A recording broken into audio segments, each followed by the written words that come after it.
Hey there, Ron Sullivan, your online hitting consultant. This is for my members of the Fundamental Perfection program that are working with me right now. And I want to just send out a message here when you're doing and introducing side toss, and I'm going to upload this to the course too, but when you're introducing side toss, you want to make sure that you're following this technique that Tony Gwynn is using, doing flips to his son here. And by the way, the credit goes, this video is from Sports School on YouTube. You can find Sports School Tony Gwynn, and you'll find this video of him talking about fundamental things. It's a great video. But what it's demonstrating here is this side toss technique is as simple as side toss seems, right? Just the idea, okay, I get it. You get on a knee somewhere and you just throw flips to your kid. When I've worked with over 1,000 parent-player combos over the last 5 years online. And whenever I see parents typically doing side toss, the technique that they're using is what I would consider a little bit off.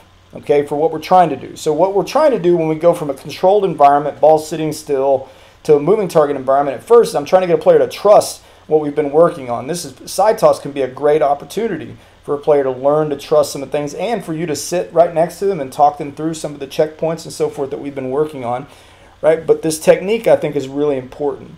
So what I see with most parents is they tend to get as far away from the plate as possible. I think that the idea there, and I get it, it's kind of like, well, the more room I give the player to track the ball, the better. But I think what that turns into, right, is I've seen, is the ball flips come in like this, and the top of the apex is always somewhere on, way on this side of the plate, right? And then the ball starts to drop, right? And then ultimately when the kids don't hit it, it lands at their feet. In some cases, it's flying right at them like this. And so the side toss that I see from parents a lot of times looks like they're trying to get players to think about timing, right? Because ultimately when flips are coming in sideways like this, if there's no real good apex of the flip, then kids have to think, all right, well, I've got to hit it at some point when it gets to this part of the plate. And that's not really what we're trying to do. We're not trying to challenge them on timing here, right? We're trying to give them grooved moving targets so they can work on their technique. Okay, and so what you're going to see Tony Gwynn do here is wizardry. In my opinion, it's going to seem so simple to a lot of people, but most people don't do it like this. So first rule is you see him in the right-handed batter's box with a left-handed hitter. He's not real far away, right? And in fact, when he does his flip here, you'll see that his hand at the flip point is right close to the batter's line of the right-handed batter's box, right? Second part, the flip is going to get the top of the apex, the highest point, is happening right on the outside part of the plate. Now this is everything goes perfect kind of thing, right? But you see it, the top of the apex, the highest point is on the outside part of the plate, and then begins to drop straight on top of the plate. Now, I don't use side toss to challenge players in different parts of the zone typically.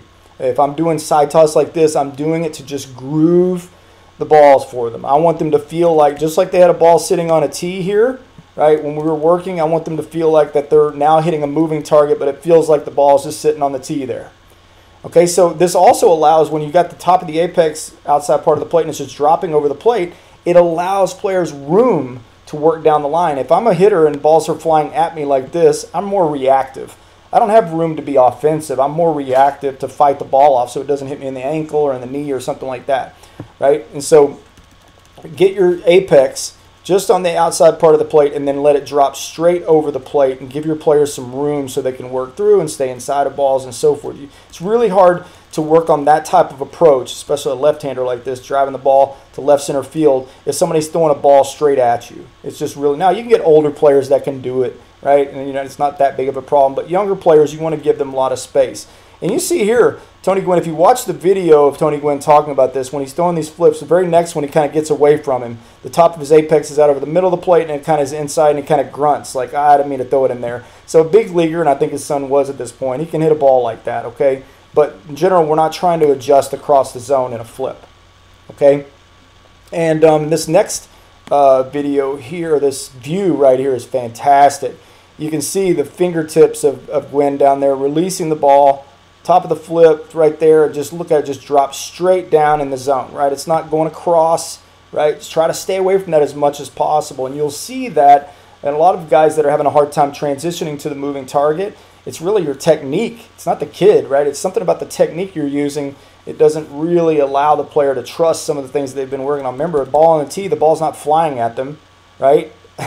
It's just sitting on a tee. So I want to make sure when I'm introducing the moving target is that this is the goal, that I'm going to drop it straight over the plate. And maybe one extra thing that I'll just throw at you as a general rule, the top of the apex. Now you can see a big leaguer here can get away with something a little higher. But the top of the apex of the flip, try to shoot for letter high as the top of the apex. With kids, there's not a real big advantage to throwing it real high up over their head and then letting it drop like this. Right now, again, you're making it into a weird timing drill, right? It's not really letting them work on their technique as much as just watching the ball float straight up in the air and then straight down, right? You want to give them, a flip that's going to be about letter high and then dropping out over the middle of the plate. All right, hope this is helpful.